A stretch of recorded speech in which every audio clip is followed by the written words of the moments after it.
Good morning. Good morning, Your Honor. Mark Watt on behalf of the defendant, Mr. Robert Allen. Your Honor, there is an oral motion that I'd like to make, actually two. Okay, just a moment. Mr. Allen, your name for the record, please. Robert James Allen. Okay, so today's the date scheduled for sentencing in this matter. This was adjourned from April 28th. And, counsel?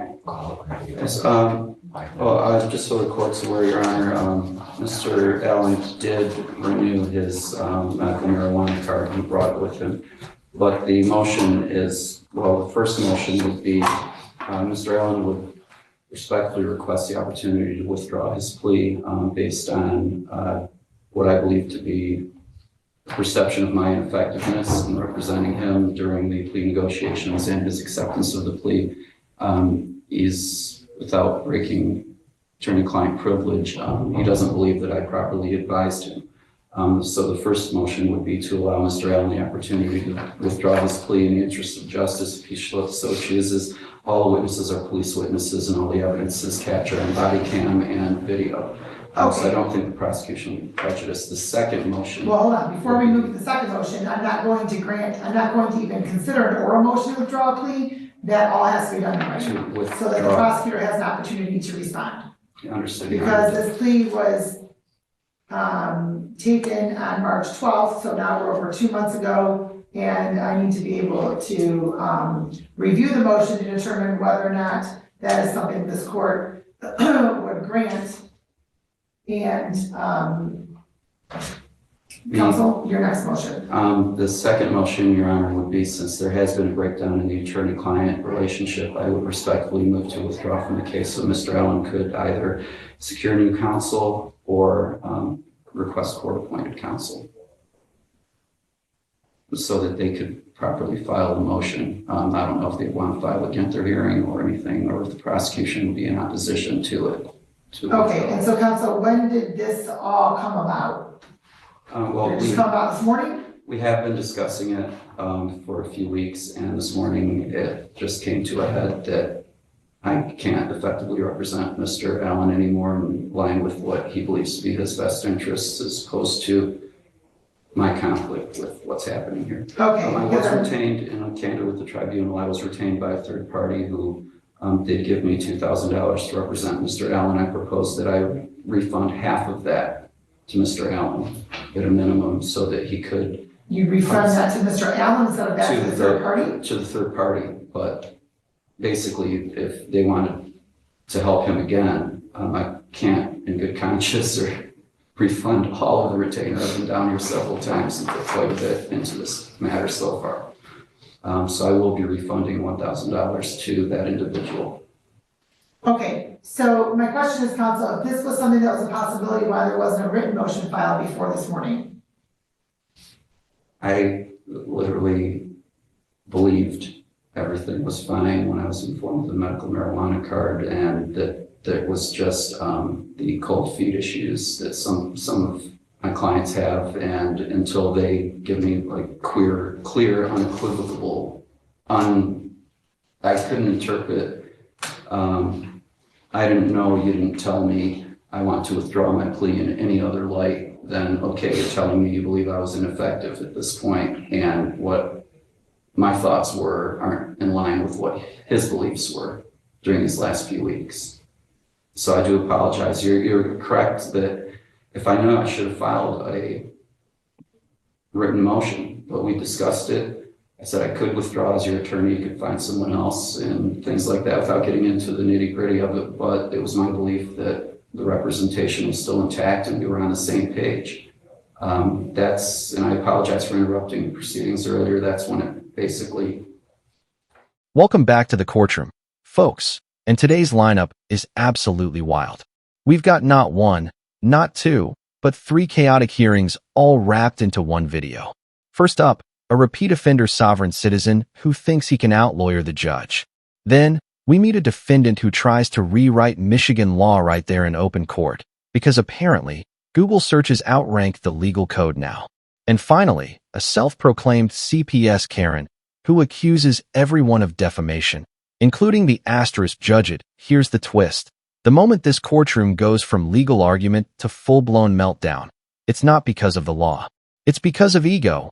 Watch closely, because every word, every sigh, and every sarcastic, "Your Honor," reveals exactly how not to behave in front of.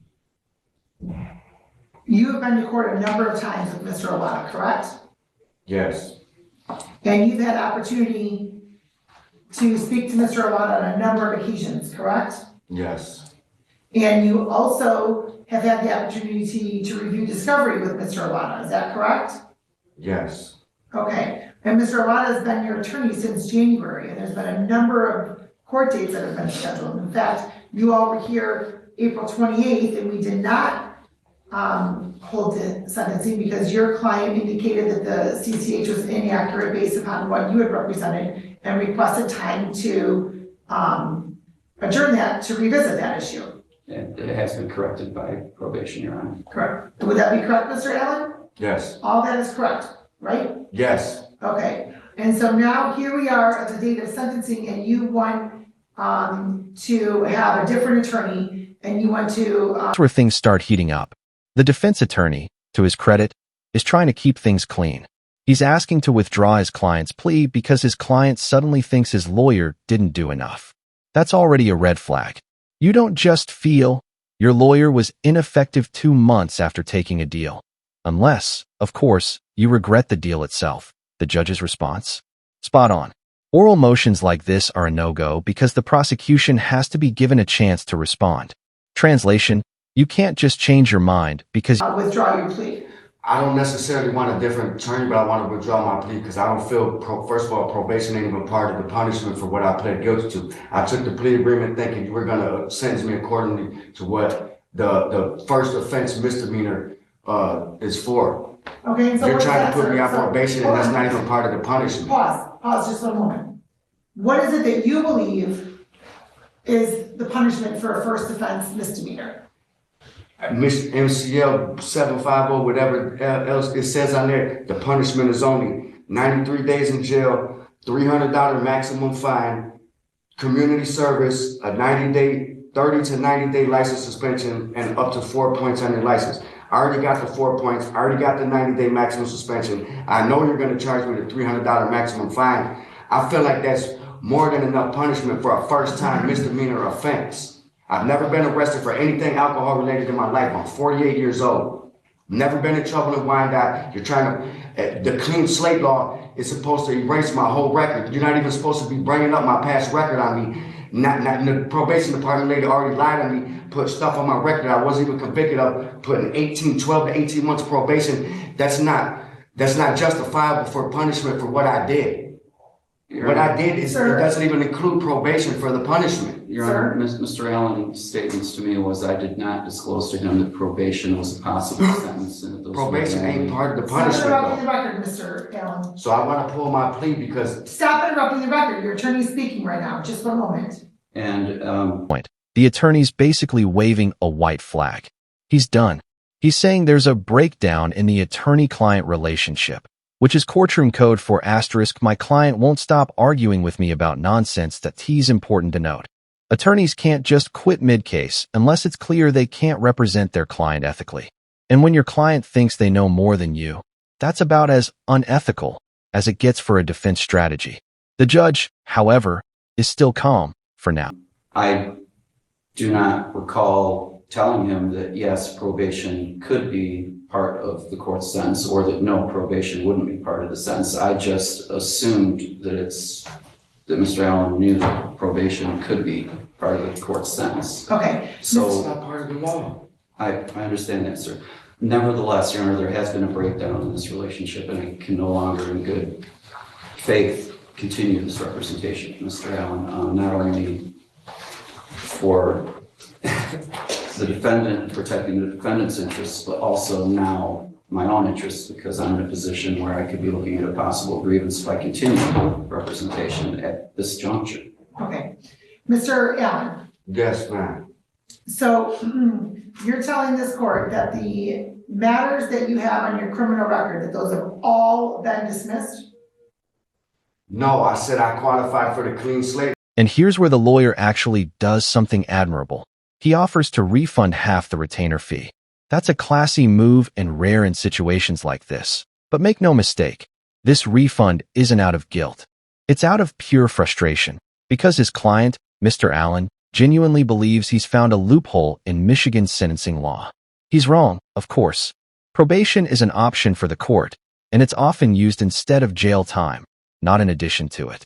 Yet somehow, this man thinks probation is an illegal punishment. The CCW on my record, the false report of a misdemeanor, the attempt to receiving and concealing, all that was supposed to be erased off my record. It was never supposed to be brought up against me ever again. I was told if I got in trouble again, that none of this would be brought up against me. It would be like I'm getting in trouble again for the first time. So, therefore, the probation... Which convictions are those, sir? Huh? Which convictions are those that you're speaking of? The CCW conviction from 1997, the false report of a misdemeanor from 2004, and attempted receiving and concealing from like 2012 or whatever, or 2010 or whatever that year was. All of them are more than 10 years ago. You ain't even supposed to be bringing this up against me. First of all, 2010 isn't on here. Well, whatever the year was for the attempted receiving and concealing. Okay, that's not on here, sir. Okay, so well, everything else, so there should be nothing on my record. That's not true. That's not true.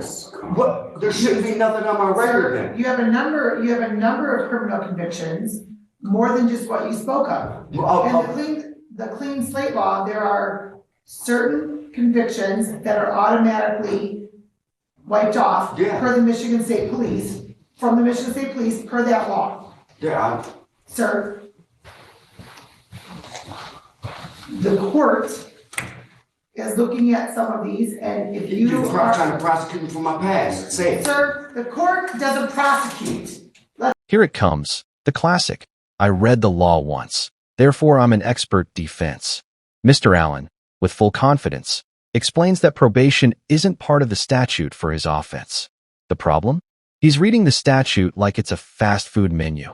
He's only seeing what he wants to order. The Michigan compiled laws do allow judges discretion in sentencing, which includes probation. What Allen's really mad about is that probation feels like control, and sovereign citizens hate control. It's about pride, not punishment. Question for you guys. Would you rather take probation or 90 days? Let's clarify that. The court doesn't prosecute. If you are eligible for any of these convictions, sir, to be removed from your record, then you have to follow the steps that have to occur, right? There's motions to set aside, there's applications to set aside convictions and whatnot. So those are the steps that have to be followed. Some of these are not automatically wiped off. Can I say something though? I was told since I was a Detroit resident that it does automatically get wiped off. I didn't have to do nothing. The system would automatically update itself. Okay, as a Wayne County resident, that's what I was told. Detroit resident or Wayne County? Detroit resident, I'm sorry. As a Detroit resident, if the system was supposed to update itself and erase itself, I didn't have to do nothing. Okay, well, I have to tell you that's the first I've heard of that. I haven't heard that anything is resident Well, specific. you probably haven't had to go down there and talk to somebody that had your record expunged either. Sir, Ma'am? I'm still given the laws to review when they're passed and then they're enacted. So I don't recall seeing anything about being resident specific. And then why would it be only a benefit of Detroit residents if it's a state statute? So whatever that is, I don't know. I don't know if there's a misunderstanding somewhere. I don't know. Ignorance ain't an excuse for not knowing the law. You're correct, sir. That's what you tell me. That's what you would tell me. You don't presume what I would tell somebody or you. Do not presume that, sir. Now, as well as whether or not probation is something that is a possible consequence, okay? Probation is something that the court would order in lieu. Sir? Excuse me. Those gestures are not necessary. The gesture of money, money, money. Not necessary. No. Probation is something that courts impose in lieu of jail, sir. Now. Finally admits he assumed Allen knew probation could be part of sentencing, and that assumption was his fatal mistake. But the real comedy here is Allen shouting, "It's not part of the law," mid-hearing. as if yelling over the judge somehow changes legal precedent.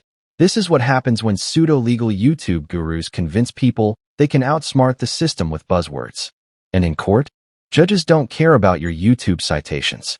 They care about your record, and Allen's is about to come back to haunt him in a very... Under MCL 769.5, have you reviewed that one, sir? No, I haven't. Okay. Well, then I would suggest you review it, because that gives the court judicial discretion if it determines that there is a rebuttal, that the presumption has been rebutted to sentence somebody to probation. Now, if you don't agree to probation, that's your right. And the court also has the right then to impose jail, if that's what the court determines it's going to do. The court also has the right to impose fines and costs only. The court has a lot of judicial discretion, sir, in imposing sentencing. So, This is the moment of truth. Allen confidently argues that Michigan's clean slate law means his past record has been completely erased. The judge, with surgical precision, slices through that myth that here's the truth. The clean slate law hides your record from the public, not from the state. The courts and police can still see every conviction you've ever had. So when Allen insists you're not supposed to bring that up,